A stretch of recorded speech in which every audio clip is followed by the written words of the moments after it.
சுரா guide TNPSC போட்டித் தேர்வுக்கான புதிய பதிப்பு. Latest new question paper pattern அடிப்படையில் உருவாக்கப்பட்ட ஒரே கைடு. Sura's TNPSC guide. எளிய முறையில் டிஎன்பிஎஸ்சி தேர்வில் வெற்றி பெற சுராஸ் கைடு தான் ஒன்லி சாய்ஸ். தற்போது அனைத்து புத்தக கடை மற்றும் புத்தக கண்காட்சிகளிலும் கிடைக்கும். குக்கரி சேனலை பார்த்து யார் வேணாலும் சமையல் பண்ணலாம். ஆனா சுவையான சமையல் பண்றது எப்படி? நான் இதயம் நல்லெண்ணெயில சமையல் பண்றேன். ஆஹா ஓஹோன்னு பாராட்டுறாங்க. நீங்களும் இதயம் நல்லெண்ணெயில சமையல் பண்ணுங்க, பாராட்ட வாங்குங்க. தினம் தோறும் வாங்குவே இதயம் இதயம். வணக்கம். செய்தி சுருக்கம். விக்கிரவாண்டி இடைத்தேர்தல் பதிவான ஓட்டுகள் எத்தனை? விழுப்புரம் மாவட்டம் விக்கிரவாண்டி தொகுதிக்கு இடைத்தேர்தலுக்கான ஓட்டுப்பதிவு நடைபெற்று முடிந்தது. திமுகவின் அன்னூர் சிவா, பாமகவின் சி அன்புமணி, நாம் தமிழர் கட்சியின் அபிநயா உட்பட 29 வேட்பாளர்கள் போட்டியிட்டனர். காலை 7 மணிக்கு தொடங்கி மாலை 6 மணி வரை ஓட்டுப்பதிவு நடந்தது. 276 ஓட்டுச்சாவடிகள் அமைக்கப்பட்டு இருந்தன. 2,37,031 வாக்காளர்கள் ஓட்டு போட தகுதி பெற்றிருந்தனர்.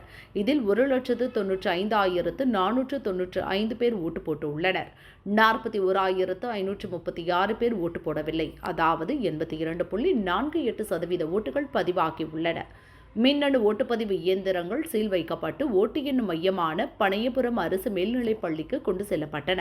13ஆம் தேதி ஓட்டுகள் எண்ணப்பட்டு முடிவுகள் அறிவிக்கப்படும். தனிநபர்கள் செய்த முறைகேடால் முழு நீட் தேர்வும் பாதிக்கவில்லை. நீட் தேர்வில் முறைகேடு நடந்ததால் மறுதேர்வு நடத்த உத்தரவிட வேண்டும் என கோரி சுப்ரீம் கோர்ட்டில் மாணவர்கள் வழக்கு தொடர்ந்தனர். தலைமை நீதிபதி சந்திரசூட் தலைமையிலான அமர்வு விசாரித்தது. தேர்வின் புனிதத்தன்மை பாதிக்கப்பட்டு இருப்பதாக கூறியது. வினாத்தாள் கசிவால் பயனடைந்தவர்கள் யார்? முறைகேடு தடுக்க எடுக்கப்பட்ட நடவடிக்கைகள் பற்றி நீதிபதிகள் கேள்வி எழுப்பியிருந்தனர். இது தொடர்பாக NTA எனப்படும் தேசிய தேர்வுகள் முகமை சுப்ரீம் கோர்ட்டில் பிரமாண பத்திரம் தாக்கல் செய்தது. குஜராத்தின் கோத்ரா மற்றும் பாட்னாவின் சில மையங்களில் முறைகேடு நடந்தது தொடர்பாக அந்த மையங்களில் தேர்வு எழுதிய அனைவரின் விடைத்தாள்களை NTA மதிப்பாய்வு செய்தது. வினாத்தாள் கசிவு தேர்வில் பாதிப்பை ஏற்படுத்தியுள்ளதா என்பதை அறிய இந்த மதிப்பாய்வு செய்யப்பட்டது. ஆனால் தனிநபர்கள் செய்த முறைகேடுகள் முழு தேர்வின் புனித தன்மையை பாதிக்கவில்லை என்பது தெரிகிறது. ரகசிய தன்மை மீறும் வகையில் பெரிய அளவிலான முறைகேடு நடந்ததற்கான ஆதாரங்கள் இல்லாததால் நீட் தேர்வை ரத்து செய்வது தேவையில்லாதது. தேர்வை ரத்து செய்வதால் நேர்மையாக தேர்வு எழுதிய லட்சக்கணக்கான மாணவர்கள் பாதிக்கப்படுவார்கள். நீட் தேர்வுக்கான வினாக்களை NTA அலுவலகத்தில் நிபுணர்கள் தயார் செய்வர். எந்த கேள்விகள் வினாத்தாளில் இடம்பெறும் என்பது அவர்களுக்கே தெரியாது. நீட் வினாத்தாள் கசிவு பற்றி CBI விசாரிக்கிறது. தவறு செய்தவர்கள் மீது கடும் நடவடிக்கை எடுக்கப்படும். 63 முறைகேடு புகார்கள் பதிவாகியுள்ளன. 33 மாணவர்களின் தேர்வு முடிவுகள் நிறுத்தி வைக்கப்பட்டுள்ளன. 22 மாணவர்கள் 3 ஆண்டுக்கு தேர்வு எழுத தடை விதிக்கப்பட்டுள்ளது என தேசிய தேர்வு முகமை தெரிவித்துள்ளது. புதிய மேயர் தேர்வில் அடுத்தடுத்து குழப்பம், திணறும் திமுக தலைமை. கோவை மாநகராட்சி மேயர் கல்பனா, திருநெல்வேலி மாநகராட்சி மேயர் சரவணன் இருவரும் சமீபத்தில் திடீரென தங்கள் பதவியை ராஜினாமா செய்தனர். இவர்கள் மீது கட்சியினர் முன்வைத்த தொடர் குற்றச்சாட்டுகள் காரணமாக திமுக மேலிடம் நடவடிக்கை எடுத்தது. இதையடுத்து புதிய மேயர்கள் தேர்வு விரைவில் நடத்தப்படும் என்ற எதிர்பார்ப்பில் ஆளுங்கட்சி கவுன்சிலர்கள் காத்திருக்கின்றனர். புதிய கவுன்சிலர் தேர்வு தொடர்பாக மாநில தேர்தல் ஆணையத்தை சேர்ந்தோர் கூறியதாவது: மாநிலம் முழுதும் எந்தெந்த உள்ளாட்சி அமைப்புகளில் எந்தெந்த பதவி காலியாக உள்ளதென ஒவ்வொரு மாதமும் 11ஆம் தேதி அரசுக்கு தெரியப்படுத்தப்படும். கோவை, நெல்லை மேயர் பதவி காலியாக இருப்பது தொடர்பாக 11ஆம் தேதி அரசுக்கு முறைப்படி தெரிவிக்கப்படும். பின் மறைமுக தேர்தல் நடத்துவதற்கான தேதி அறிவிக்கப்பட்டு புதிய மேயர் தேர்வு செய்யப்படுவார். புதிய மேயரை தேர்வு செய்வதற்கு முன் மாமன்ற கூட்டம் நடத்த வேண்டிய அவசியம் ஏற்பட்டால் துணை மேயர் தலைமையில் நடத்தலாம். அவர் ரெகுலர் மேயர் போல செயல்பட முடியாது. மேயருக்கான இருக்கையிலும் அமர முடியாது. மேயர் அங்கி அணியக்கூடாது. துணை மேயருக்கு கூடுதல் அதிகாரம் வழங்க வேண்டுமெனில் சட்ட திருத்தம் செய்ய வேண்டும். அதற்கான சாத்தியக்கூறுகள் எழவில்லை என்றும் அவர்கள் கூறினர். புதிய மேயரை தேர்ந்தெடுக்க ஜாதி பின்புலம் முழுமையாக அலசப்படுவதால் குழப்பமான சூழல் உருவாகியுள்ளதாக திமுக வட்டாரத்தில் கூறப்படுகிறது. கோவையில் பெரும்பான்மையாக உள்ள ஜாதியை தவிர்த்து இதர ஜாதியினரில் ஒருவரை தேர்ந்தெடுக்க திமுக தலைமை விரும்புவதால் இப்போதுள்ள திமுக கவுன்சிலர்களின் பின்புலம் குறித்து உளவுத்துறையினர் விசாரிக்கின்றனர். மாநகராட்சி பகுதியில் தேவர் சமுதாயத்தை சேர்ந்த 1.5 லட்சம் மக்கள் வசிப்பதால் அந்த சமுதாயத்தைச் சேர்ந்தவருக்கு பிரதிநிதித்துவம் கொடுக்க வேண்டுமென்ற எதிர்பார்ப்பும் எழுந்துள்ளது. இன்னொரு பக்கம் குறிப்பிட்ட 2 சமுதாயத்தைச் சேர்ந்தவர்கள் லோக்சபா தேர்தலில் பாரதிய ஜனதா தலைவர் அண்ணாமலைக்கு அதிக ஓட்டு அளித்திருக்கின்றனர்.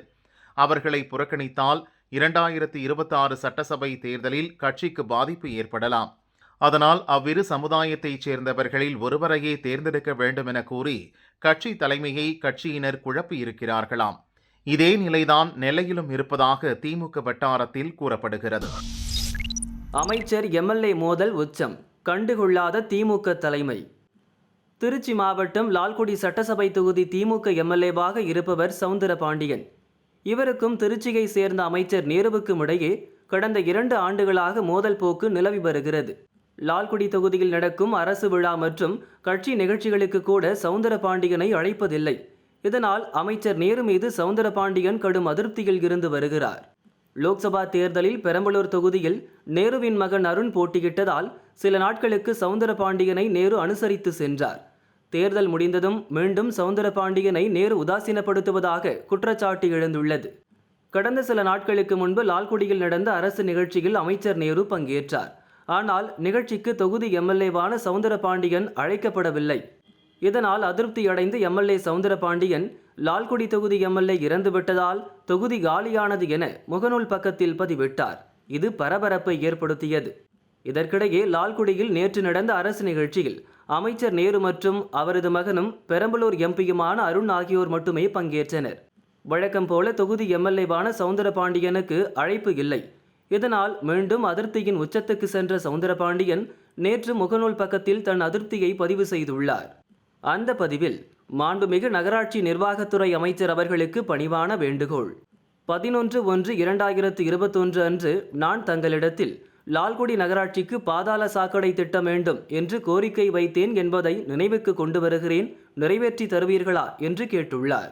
லால்குடியில் நடந்த அரசு நிகழ்ச்சிக்கு தன்னை அழைக்காத அதிருப்தியை எம்எல்ஏ சவுந்தரபாண்டியன் காட்டிய பின்பும் இந்த விஷயத்தில் திமுக தலைமை உரிய நடவடிக்கை எடுக்காமல் இருப்பது கட்சி தலைமை மீது கடும் அதிருப்தியை ஏற்படுத்தியிருப்பதாக லோக்கல் திமுகவினர் கூறுகின்றனர். அண்ணாமலைக்கு எதிர்ப்பு, பொங்கி எழுந்த காங்கிரசார் புஸ்வானமான போராட்டம். தமிழக பாரதிய ஜனதா தலைவர் அண்ணாமலை சமீபத்தில் காங்கிரஸ் மாநில தலைவர் செல்வ பெருந்தகையை ரவுடி என விமர்சித்தார். அதற்கு ரியாக்ஷன் கொடுத்த செல்வ பெருந்தகை, நான் ரவுடி என்பதற்கு அண்ணாமலை ஆதாரம் காட்ட வேண்டும், இல்லை என்றால் அவர் மன்னிப்பு கேட்க வேண்டும், மன்னிப்பு கேட்காவிட்டால் வழக்கு தொடர்வேன் என எச்சரித்தார். இதையடுத்து செல்வ பெருந்தகை மீதான வழக்குகளை பட்டியலிட்டு மன்னிப்பு கேட்க மாட்டேன், இந்த விவகாரத்தில் பின்வாங்கவும் மாட்டேன் என அண்ணாமலை பதிலடி கொடுத்தார். இதனால் ஆவேசமடைந்த காங்கிரசார் சென்னையில் கிழக்கு மாவட்ட காங்கிரஸ் தலைவர் சிவராஜசேகரன் தலைமையில் அண்ணாமலை உருவபொம்மை எரிப்பு ஆர்ப்பாட்டம் நடத்தினர். அண்ணாமலைக்கு எதிராக கோஷங்களை எழுப்பி அவரது உருவப்படத்தை காங்கிரசார் எரித்தனர். தொடர்ந்து திண்டுக்கல், ஈரோடு உள்ளிட்ட 4 மாவட்டங்களில் மட்டும் அண்ணாமலைக்கு எதிராக நேற்று ஆர்ப்பாட்டம் நடந்தது. மற்ற மாவட்டங்களில் போராட்டம் நடக்கவில்லை. இதனால் தமிழக காங்கிரஸ் மேலிடம் அதிருப்தி அடைந்துள்ளது. இன்று மாநிலம் முழுதும் பல்வேறு போராட்டங்களை நடத்த உத்தரவு பிறப்பித்துள்ளதாகவும் கூறப்படுகிறது.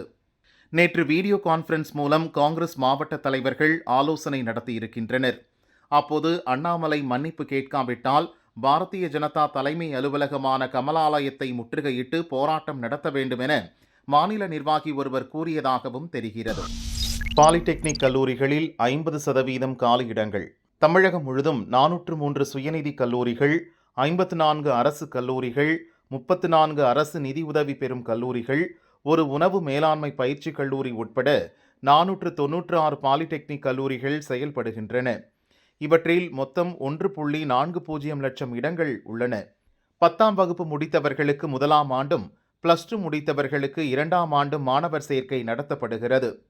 நடப்பு கல்வியாண்டுக்கான மாணவர் சேர்க்கைக்கு ஏற்கனவே கவுன்சிலிங் நடந்து முடிந்துள்ள நிலையில் 50%க்கு மேலான இடங்கள் காலியாக உள்ளன. கவுன்சிலிங்குக்கு விண்ணப்பிக்காத மாணவர்கள் மற்றும் பாலிடெக்னிக் படிக்க விரும்பும் மாணவர்கள் தாங்கள் விரும்பும் கல்லூரிகளுக்கு நேரில் சென்று சேர்ந்து கொள்ளலாம். செப்டம்பர் வரை மாணவர் சேர்க்கை தொடரும் என தொழில்நுட்ப கல்வி இயக்குனர் வீரராகவராவ் தெரிவித்துள்ளார். கடந்த கல்வியாண்டில் 62,410 மாணவர்கள் செமஸ்டர் தேர்வு எழுதிய நிலையில் 54,850 மாணவர்கள், அதாவது 75% பேர் பல்வேறு நிறுவனங்களில் வேலைவாய்ப்பு பெற்றுள்ளனர். குறைந்தபட்சம் மாதம் 15,000 முதல் 30,000 ரூபாய் வரை சம்பளம் கிடைத்துள்ளது. மாணவர்களின் கல்வித்தரம் மற்றும் திறன்களை மேம்படுத்த நான் முதல்வன் திட்டத்தில் 2360 கோடி ரூபாயில் 44 அரசு கல்லூரிகளில் உயர் தொழில்நுட்ப ஆய்வகங்கள் அமைக்கும் பணி நடந்து வருகிறது என்றும் கூறினார். சென்னை ஏர்போர்ட்டில் 1,11,00,000 ரூபாய் வெளிநாட்டு கரன்சி பறிமுதல். சென்னையிலிருந்து தாய்லாந்து தலைநகர் பாங்காக் செல்லும் தாய் ஏர்லைன்ஸ் விமானம் புறப்பட தயாராக இருந்தது.